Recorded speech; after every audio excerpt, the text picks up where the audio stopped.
Now, the cost of production per acre in Kenyan shillings, the juicy part of it is after you've harvested maize, you've sowed all your maize, the remaining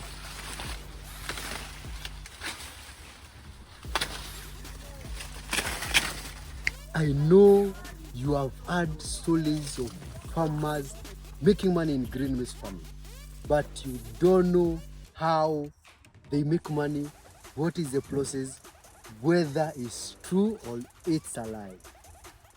I'm here to tell you the truth of matter. You decide whether to adopt green maize farming or to go to dry grains farming or never to do maize farming. This is the true story about maize farming.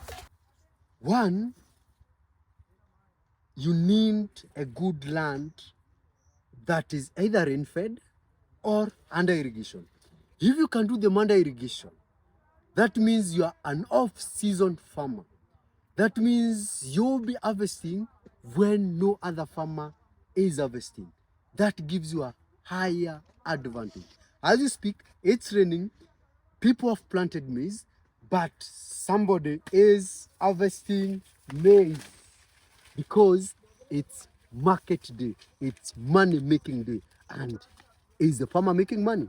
That is what I want to answer you today. For green maize farming, crop population, let's start now from the beginning. Crop population per acre is 20,000 seedlings or 20,000 pieces per acre.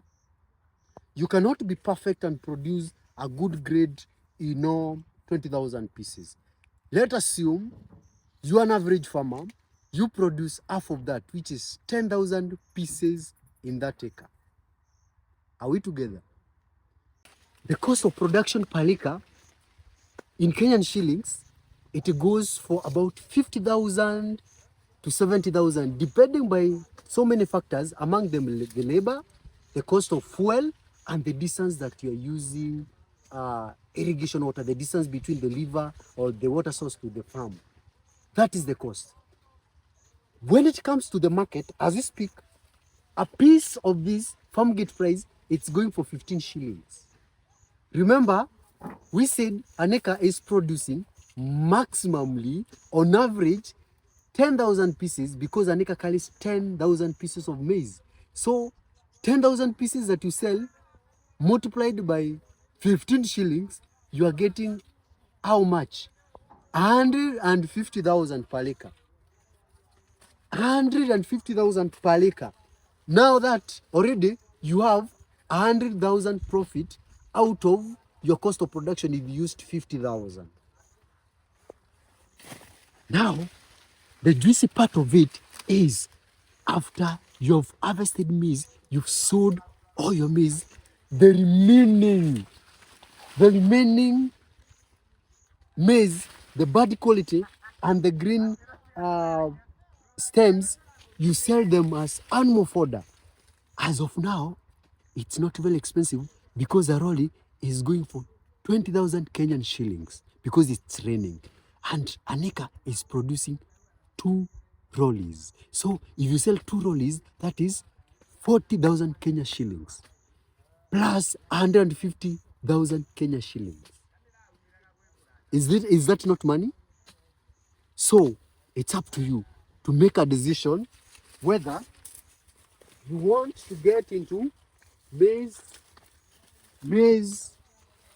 green maize business, or you want to get into dry grain business, or you don't want to get into any business. I've already given you the best of what is happening as per now.